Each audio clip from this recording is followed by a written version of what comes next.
And by the way, 95% of the people talk. Like everyone talks. Like you got to watch True Crime with Matthew Cox. Everyone snitches. The Fuego Sonrisa podcast. Today we're joined by the magnificent, the wise Grover from THPP Network. Usually when they call somebody wise, it means they're old as hell. So I already know that we're joined by the magnificent wise. I'm like, oh shit, let me get my walker. They go, viewers gonna be like, why you got this grandpa on? It's just gray hair. My family goes grabbing gray a long time, man. It's what it is. And you make it look good, so it's all good. Well, I ain't got a choice. What's up, gentlemen? How's everyone doing? Oh, we're doing great. Surviving this heat wave that's going through the Bay. You know how it is. Yeah. You know, it's a little warmer than actually a little warmer than normal. The problem with the weather here in the Bay Area is that it'll be like Sunday, it'll be cold. Monday it'll be hot. Tuesday it'll be cold. Wednesday it'll be like windy. Then Thursday it'll be hot and still. And so it's bipolar what it wants to do. So you just can't get settled. And then, we'll have that August heat wave when it gets you to, all of a sudden we'll be at like, man, this is just like 100 degrees, 98 degrees, whatever, But it is. So we're talking about Young Thug and Gunna. That's right. That's what we're talking about today. Yeah. So this is crazy. 56 indictment. Yeah. Well, I mean, it'll probably be more. I mean, the crazy part is that, remember, these are state RICO charges. And so, like, one of the things that I always look at is like, you always have to worry about like how much money it's charging the defendant and how much money the state has. So the defendant themselves, I mean, they have resources, but what they're gonna do, I think it's a dirty game. And this is, who else said this? Why? Like, so from two different sources are hilarious, right? So one source is my professor in Brazilian Jiu-Jitsu. He's an attorney. He does intellectual property, but they all wind up understanding like criminal laws and stuff like that. So what happens is that you only learn base laws, then you actually learn how to like litigate. You actually learn it at your firm that you work at. Because you just look up the law, apply it, and interpret the law, so you don't get in trouble. So one of the things he told me is he's like, those are state charges, and he's like, that means that the feds can pick it up whenever they want. And I was like, so what does that mean? He says they better have a lot of money. Like he doesn't know who these guys are, right? Yeah. So I said, okay. And then the next day I was watching Whack 100 talking about it, right? And he was like, oh man, this is dirty. It's not the feds, it's the state. They gonna drain them, this, that. So I was like, oh, okay. So I was like, two people totally unrelated say the same thing, I guess. And one's an attorney and one's a I guess a bona fide street guy. Whack 100's been around with Death Row, and he was in Death Row after Pac though, like and stuff like that. He's a games manager, but like what's really I want to talk about is that the propensity for young folks and Black people in general, I mean Black people in particular, but young folks in general, to really waste great opportunities. And so I was doing something called Wisdom Wednesdays with Authentic Alphas, and one of the biggest things that I always talked about was, and I always wanted to talk about, was like the understanding that even though you have a lot of time, your time is still your most precious resource, because you don't know how much you have. And so just for example, anything can happen at any moment. COVID really should have showed us this. Whether you believe in it, want the jab, don't want the jab, we can't even say COVID, we got to say C19 because the algorithm, all this stuff, right? Yeah. But what's going on, the germ that's going on, I should have told us, because I have like really close friends of mine who are musicians that just like talking to them on the phone, then the next week like they pass away. And it's like, or I mean, people in my family, the same thing. And so you have to break it down to your most precious resource, and that's your time. As a man, it's your time, because you have a lot to do. You may have to go to work, and then you may have to, after you get home from work, you may have to take care of some stuff to go to work again, because you're trying to earn your second precious resource, and you need time to earn money, and money is the second most precious resource you have, right? Time, money, and then the rest is your mental sanity. Why do I talk about these things so much? Because you have to understand that, like Young Thug in particular, right now, his time, his money, and his mental sanity is under assault. And you have to put yourself in a position not to have that happen to you, and people don't understand that. The choice is yours, you know, and I mean, I could go over a couple of ways that like they're getting him, but it doesn't really make a difference at the end of the game, end of the day, because what's going to happen is that the state is there to drain his money. Then the Fed's going to come in and pick up the case. He's going to realize that he can't fight it with the Feds anymore, and then he's just gonna cop a plea. I mean, he might as well cop a plea now if that's the case, right? Yeah, get a lower sentence. Well, because I mean, apparently he has a rap sheet pretty long, and he has a history of since like 2013, and they're trying to put everything in one package. Well, that's what a RICO charges. A RICO charges, you know, a RICO. They always say RICO's everyone's unfavorite Latino uncle who shows up. RICO shows up. It's bad, but it's racketeering. Basically, what they're trying to do is prove that he's a part or the head of a criminal enterprise. And this is what they, you know, just they created that to go after organized crime. Yeah, the mafias. They really created it to go after John Gotti because he was a Teflon Don, and he would get like things would bounce off of him. It would be a little years, and so that really made people scared to like even be open mafia or open organized crime, because I mean, the numbers 42, 52, 62 years, 27 years. It's like before they used to get like 5 years. Well, a stand-up guy might go and do 5 years for you, right? He's not going to do 27 years for you. He's going to tell. So the RICO charges are there to give you a big sentence to make you tell on people. And I guarantee you there's a lot of telling going on. Matter of fact, Young Thug wouldn't have gotten in trouble at all unless someone's telling, because he's generating too much money for that organization. Yeah. So that means someone said, well, I can give you Thug. Then they said, well, they just need one person to cooperate what these phone calls mean. And then they look at his music. His music goes the same way. Yeah. So it's one of those things. If your music goes the same way, if your phone call goes that way, you're in trouble. But it's unfortunate because he's squandering a chance for generational wealth. And I don't think folks understand how important that is. I mean, I know. Look, young folks, you're probably in your late 20s or early 20s. You may have no idea how important generational. I didn't know, at least. I don't want to project my ignorance at that time frame on you. You may know. You guys may be like investing, and you know, young cats are up on it more. Like, you know, young cats got, you know, a lot of information at their hands that we didn't have. Me, I was just like, let's see. Let me tell you exactly what I cared about in the early 90s: Hennessy, weed, and women. And that order could change depending on the day. You know, we was all listening to Tupac and Digital Underground. We was listening to Loonies. I Got Five on it. You know, Too Short, and we was just trying to get it in. Like, we weren't thinking about the future. Luckily, I never got in any type of trouble, and I actually had a father who was like, "No, shut up. You got some money. Give me some money," and invested it for me. But if I didn't have that, I would have been just stupid, right? I had a grandfather who, you know, purchased land, big swaths of land for the family. So, you know, I have a part of that. You know, me and my brother share 6 acres. And so that's generational wealth, though, because my grandfather, like, that means that wealth has gone through 2 generations. That means that, I mean, I have to work, but I don't have to worry about living someplace. And so think of how important that is. You folks live wherever you live. You pay for whatever you pay. Imagine that if it all gets bad, you got a place where you can go. Yeah. And you can pitch a tent on it if you have to. Do you think that it's harder nowadays to have generational wealth just because, I mean, one of the main reasons for a middle-class family to get generational wealth is their house, but the housing market has become so expensive that it's becoming almost unaffordable for a majority of Americans to get a house nowadays? Well, I tell you this, it's very difficult because Americans move around less than they did before. That makes sense. And people don't want to move.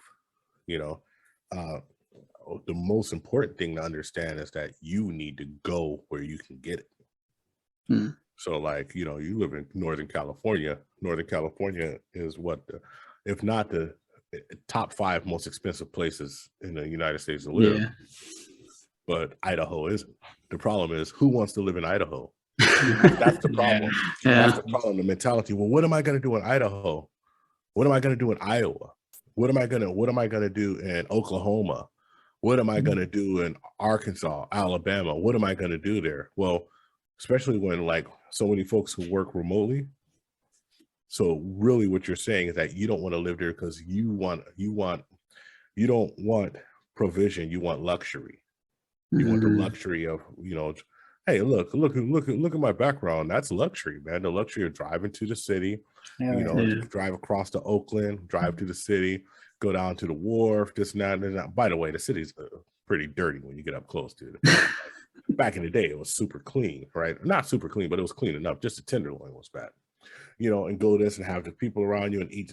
Like I was just talking to, I was on E Black TV last night or night before last, and one of the things when me and E Black we talked, because he's from Hunters Point, and I lived at Hunters Point for some time in the city, and he was like, "What, you lived there?" He's like, "Man, it was wild there." It's like, "Man, you really made it." And I lived there when it was messed up. I lived there in the 80s, so like when at the height of the crack epidemic, not like now when like Uber's down the street. And so he was like, and he moved to Texas. He lives in Texas somewhere. I'm not going to say where he lives in Texas. He lives in Texas, a place I'm familiar with in Texas. And he was like, "Man, but I just missed the fact I can go get, like, I got to go all the way to here, like 2 hours to get some Ethiopian food and this, that." But see, that's luxury. That's not necessity. See what I mean?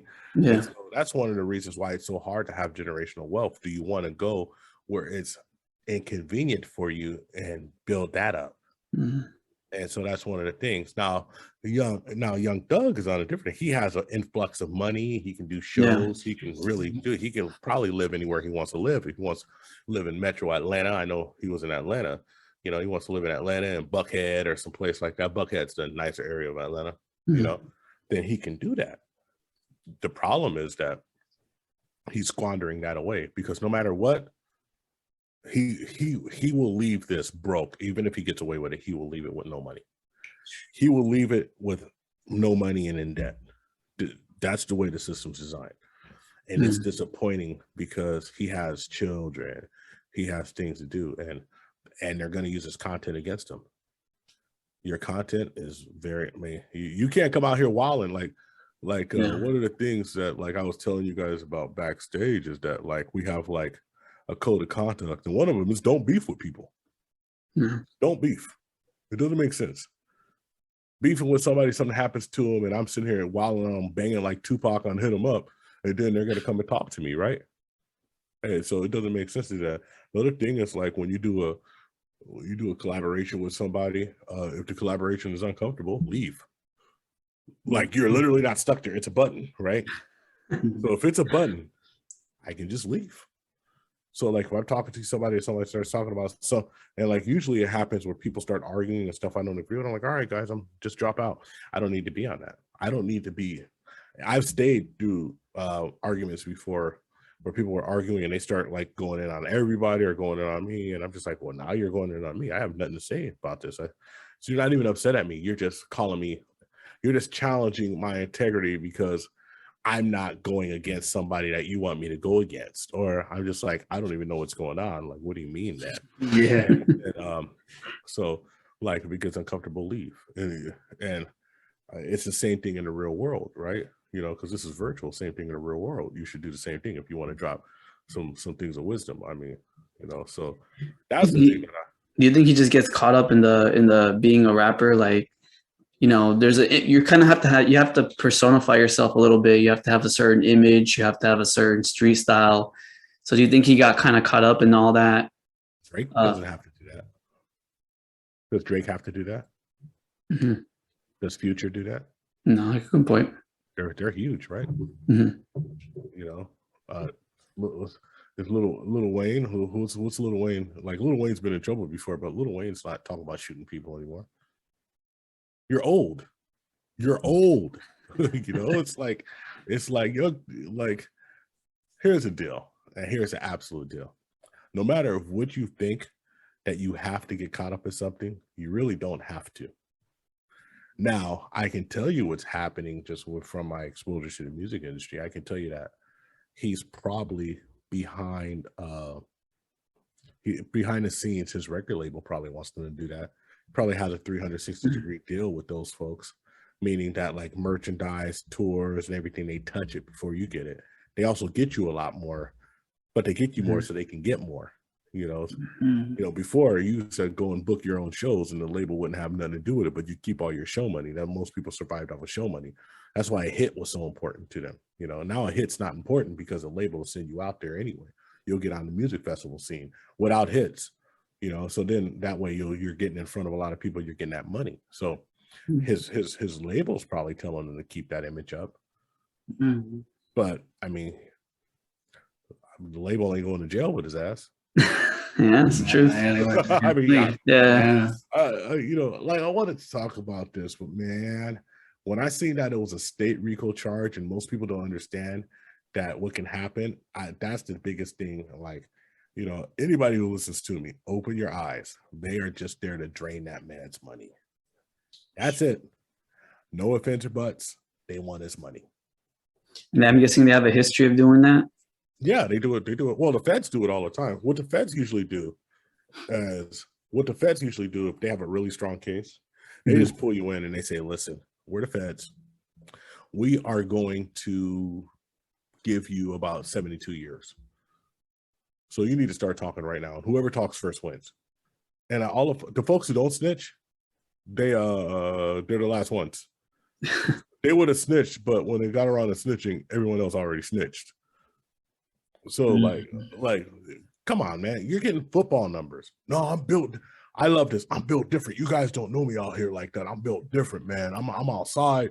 Oh, you built different. You built for 100 years in a box. No one's built for that. No one's built for that. It all goes away. Like Wallow was talking to Young Thug, and everybody. It's a very viral clip. And this was a year ago when he was saying like you look at him and he's like, oh, dude's going home in like 2072.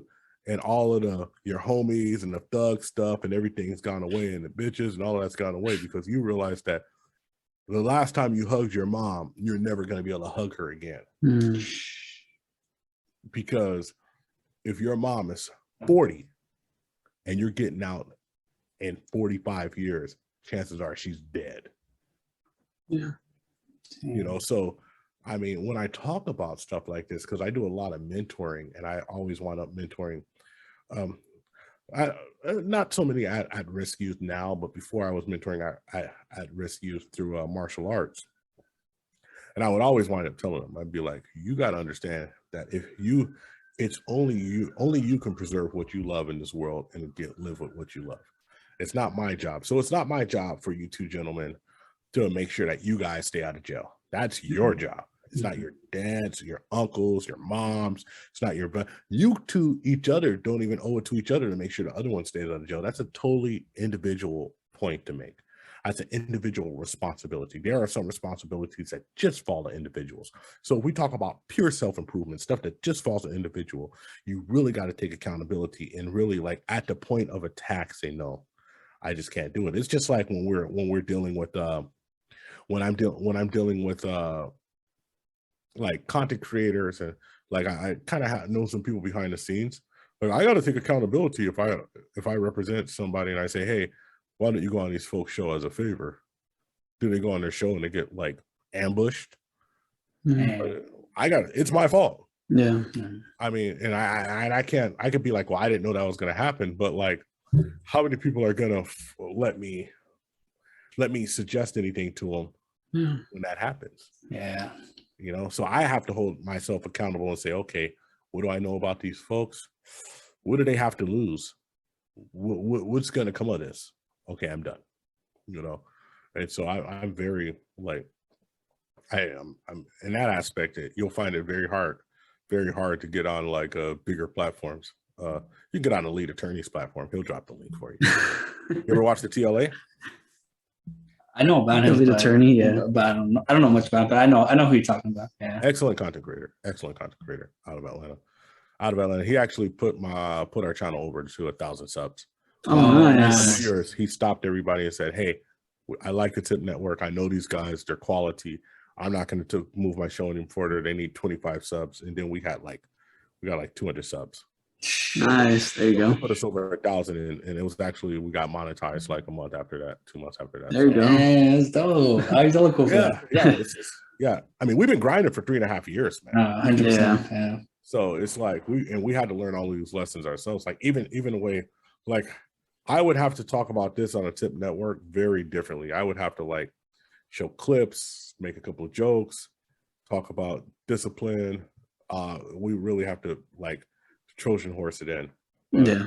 I mean, on your platform, because you folks are so new and you're establishing your niche, I can really just talk full-throated about just the personal responsibility that goes there, which brings me to the next thing that I kind of like had for you folks was like understanding the Miranda rights. And so, and this goes to anybody, right? And still applies to Young Thug and them, because undoubtedly when these folks were arrested, people started telling on people. But you know, people don't understand, like the telling happens soon as you're Mirandized. And so you listen, you have the right to remain silent. Anything you say can and will be used against you in a court of law. Do you understand these rights as read to you, right? They don't say anything about helping you. So anything you say will not be used to help you. You have no, you might as well be quiet because you're not talking a police officer out of anything. There's never been a convincing story and a police officer just lets you go if he thinks you did it. He may hold you to figure out, but if he really thinks he's did it and he's taking you to jail, you're going to jail. You know, he's not there, or she is not there to adjudicate you. They're there to take you to the judge. That's really what they're there. They're there to hold you and make sure you go to the judge. That's what they do. And so you'll get transferred from PD to usually the sheriff's department. The sheriff's department to take your ass to the judge. And so, you know, sheriff's department to the corrections to make sure you get to jail, that whole chain of custody. That's why they do those like 10-hour, 12-hour interrogations, right? They want to get something out of you, even though you don't want to say anything, because you know once you say something, it's all bad. Well, what you should say is, "Where's my lawyer?" Yeah, they can't question you without a lawyer, or they got to let you go. You could just say, "Where's my lawyer?" and they get you a lawyer, and then if they don't have enough evidence to charge you in 72 hours, they let you go. A lot of times, being quiet is the best thing everyone could. Hey, if everyone, put it this way, with this whole Young Thug charge, if everybody was quiet, nobody would be in trouble. Somebody talked. And in the feds, everybody talks. I mean, everybody I know went to jail. There's like, why'd you go to jail? This person told on me. This person told on me. This person told on me. You never hear somebody say, oh yeah, unless they get caught red-handed. But how many crimes people get caught red-handed? Like robbing a bank, how many crimes do they get caught and the police come out and stop them? Or like committing fraud, get caught red-handed? No, they look at you, they come and arrest you, but somebody has to tip them off. Somebody has to say something. So I mean, I think like you just really have to think about it. And so like, I mean, it's just the depressing part is like the real generational wealth that could happen, because right now there's about to, if the government, if the economy takes a downturn, anybody who has money, this is the time where they all come up. This is the time where they all come up. The people with money come up when during that recession. I mean, if you're in the middle of a recession, the only thing you could do is prepare to make money on the next recession. So there's been people who's been preparing to make money since 2008, 2009. They've been preparing. Yeah. They've been putting money away. They've been investing. They're waiting. And now they're like, okay, let these house prices drop. I'm going to go buy a house now. A good friend of mine who I actually knew through Brazilian Jiu-Jitsu, he brought a condo at the lowest low in San Jose after the recession, but he had been preparing since the dot-com bust. So in 2000, he started saving money. And then 2008, so an 8-year plan. This is what I was talking about, your time and your money, right? This is your time and your money. He had the time, he saved his money. This is manhood 101 here. You just go by those 3 things: time, money, mental sanity, right? And then he got married, and he got married to a woman who was like willing to move. Like she was like, oh yeah, we can move to Washington, we can move here, you know, one thing. So he sold his condominium that he brought at the lowest part, and he sold it at the heights and brought a house in Washington in cash. So now he's not worried about the recession that's coming. He's a contractor, so he's just doing contract work for banks, contract work for folks, but he's not worried about it. Matter of fact, he just opened a smoke shop because he's like, nice. Yeah, you know, he's like, you know, this is pretty much recession-proof business. People are going to smoke. Yeah. Time, right. So are you going to smoke more? If anything? Yeah. Stressful people smoke more. Yeah. So I say this because if I say this, talking about bringing it back to Young Thug, is because if he was doing that, then he would have been able to now take himself and put himself in a position. Don't get yourself in trouble, and then just think of all of the economic freedom that he could have. I mean, he could even brought out a $3 million life of, probably say $1 million life insurance policy, and then just borrow from it interest free and pay it back. Because, you know, life insurance, everyone doesn't understand that there's death benefits for life insurance, but there's life benefits too. There's benefits you can use while you're alive. Mm-hmm. So that's a big deal about that. You want to say your piece about it? Yeah, go on, man. I've been No, I know he had a piece. I want to be quiet now. no. I guess kind of going back to like the whole snitching part, like it's been, I guess, for a lot of young kids or young or teenagers, for them to, wake up in a world, listen to music that says, pretty much don't snitch and all that. Why is that? Like, why is it that it's such a belief that they shouldn't snitch? Right? Like, why do they think that's like a cool thing? Working on the lighting. I guess like cool thing. I think it's a cool like belief to have. So, wow. If that was your question to me, why? Mostly because of the fantasy of television. It was cool not to snitch up until the RICO charges, because you was gonna get 3 years. You were gonna get charged for what you did inside of the crime, and not for the whole organization as a whole.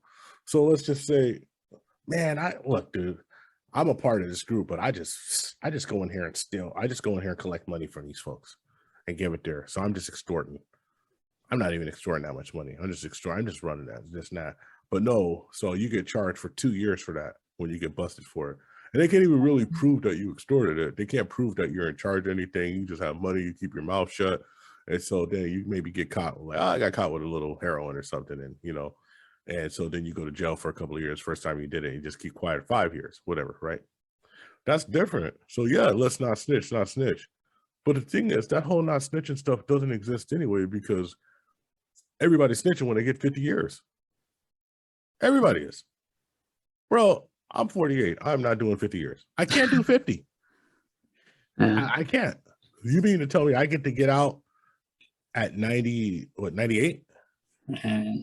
Think about that. Fed time, you do all of your time. There is no probation, right? So I think it's 85% of the time. There is no early release. Now, state time, there's early release.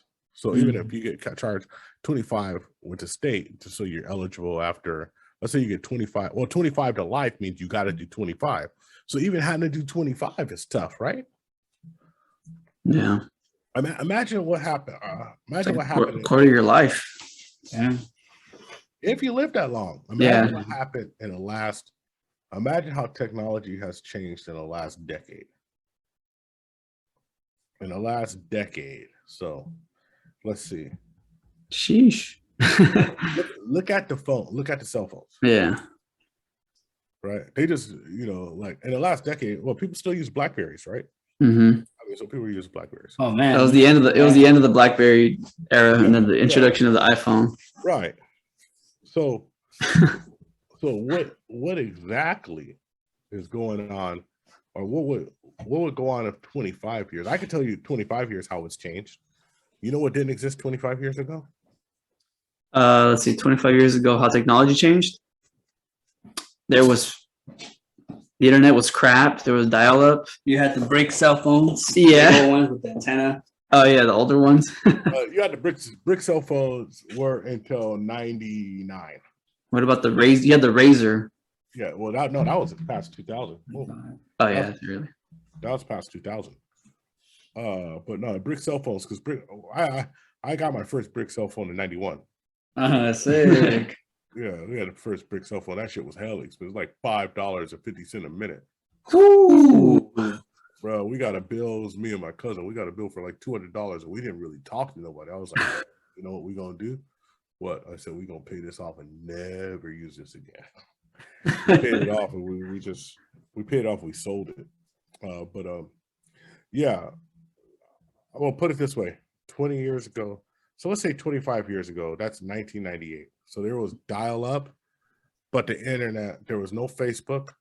There was no apps. There was nothing app-based. You couldn't stream any movies. You couldn't watch a movie on there. Blockbuster. Yeah. There was Blockbuster and Hollywood Video. Yeah. You had VHS tapes. You rented VHS tapes, then DVDs, right? Mm-hmm.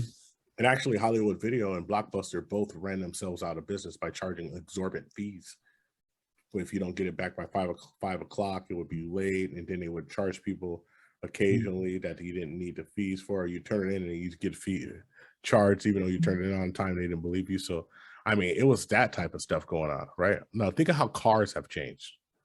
Think about how a car looked in 1998.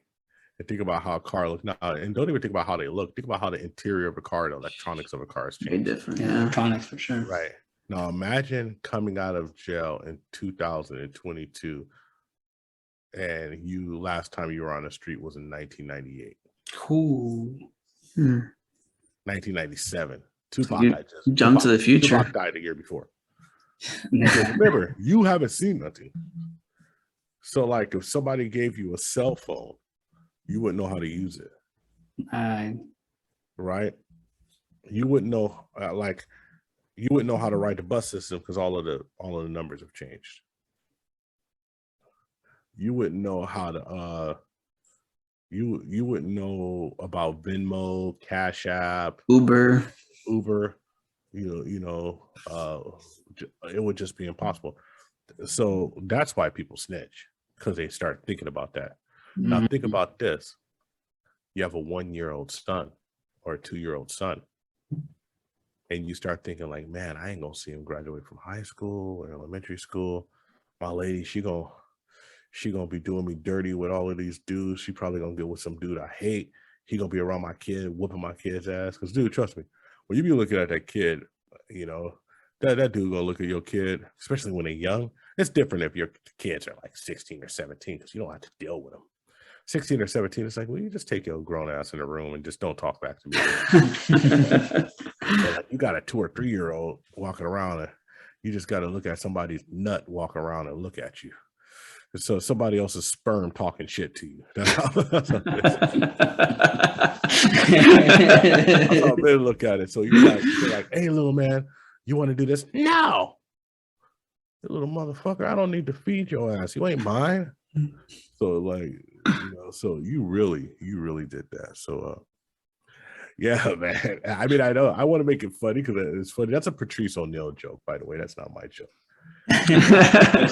But I mean, it's true. One of the greats, the greatest. Yeah, probably number. Like I put Patrice O'Neal up there with Carlin, like as far as just like great body of work that just wasn't really appreciated. But how about you, young man? The young sort of clean shaven one. Why don't you tell me, what do you think about the situation? About generational wealth or about getting into trouble?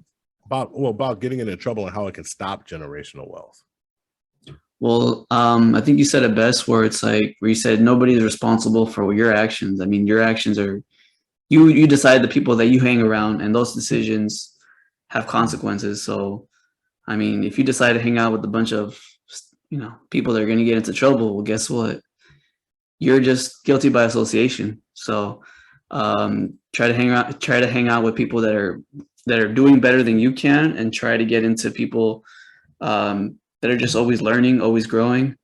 And then just try to get into the game early. If you know people that know how to work the stock market, housing, rent places, do that early on, so that way all that is set up, so that when you do retire, and you're not just worried about your little stimulus check or your little Medicare check or whatever, you have nothing. You can retire, comfortably and not work at Walmart until you're dead. So you're 90. Yeah. Well, I would say this, just, it's very difficult to put yourself in positions like that if you didn't, like, college is literally just for networking. Yeah. But I would always tell young men that if you have a problem, like, let's say, and I don't know if you guys went to university or if you joined, like universities and fraternities are just for networking. It's just for dudes to come together, and it's kind of like you're pre-vetted. You know what they're about, you know where to go, right?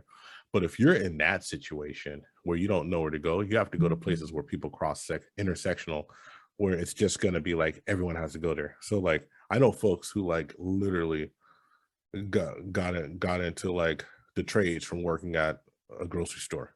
So what do you do, man? Are you an electrician? Like this guy's an electrician now, and he met the electrician at the grocery store. Like, oh no, come down, dude. I'll show you what to do. I'll tell you the class what to take. And people are like, electrician, that's not. It's like, bro, do you realize this cat makes $63 an hour? That's more than a pharmacist. That's more than a beginning pharmacist. You know, that's like people don't understand. And that's a job that will never be outsourced and will never be automated. Mhm. Like an electrician, like all of these jobs that are trade based will never be automated. Like attorneys, guess what? AI can interpret a contract far better than a human being can. So like that's where it's going. Like radiation, they can interpret they can interpret like MRIs, they can interpret, you know, CAT scans way better and point out things to give to the doctor. So I always tell people that like trades are very undervalued, you know, very undervalued. But like you said, you just got to put yourself in a position though. So find people to do that, but put yourself in a position to find people to do that. Yeah. And that's the problem. And the problem is that people like play video games and do their own thing a lot, but they don't spend time out meeting other men to put them in a position. And it's also weird now. People don't want to have a fraternity, but you have to have a network of men that are doing things that you can add to, and you have to be more useful to the network than you take from, because if you're not more useful, then your network will look at you and say, why are you here if you just take? So it's always important to be more useful. Just like if you're at a job place and you want to move up, be more useful, because they're not going to let you move up if you're just towing the company, everything. And then, because I know folks who, you know, like, I mean, my story is I started in retail when I was working, and I was a store manager, then I was a district manager, then I was a territory manager, and that was all because I was useful to what I was doing. It wasn't because I was smarter than anyone. I was more willing than everyone else, and I didn't take a lot of crap either. Like, I wasn't here to get yelled at or anything like that. I wasn't here to be talking down to, but I was really proficient at understanding what they needed and doing it really well. So other stuff I didn't do well, but what was important, what they told me it was important, I was on top of it, you know. Yeah. From the get.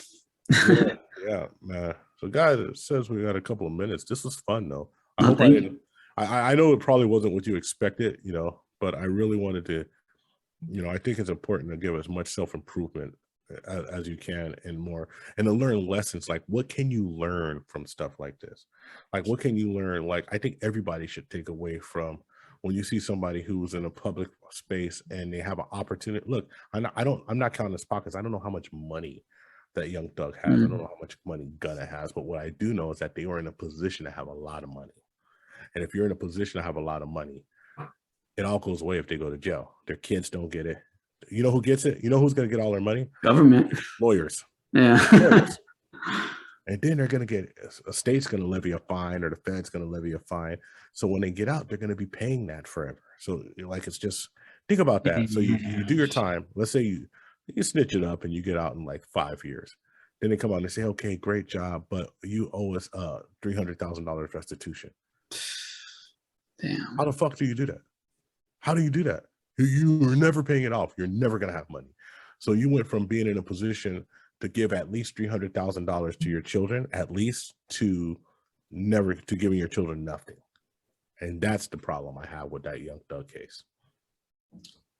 That's the problem that, you know, the young people have when they don't think of the consequences long term, you know?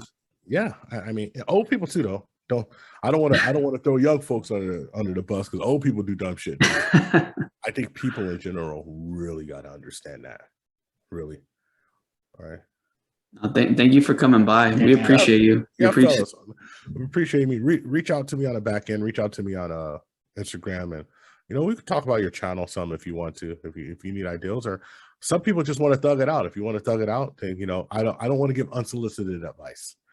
So if you want advice, you can ask me about niches, ask me about how to build a channel, this and that, because I've done all of the bad stuff. So hopefully you can get some of the good stuff from me. We like I said, we appreciate you coming on, and you know, your podcast is the Happiness Project podcast? Well, it's the THPP Network. We used to call it the Happiness Podcast Project, but it's the THPP Network, THPP Network. Yeah. And where can people find you on Instagram?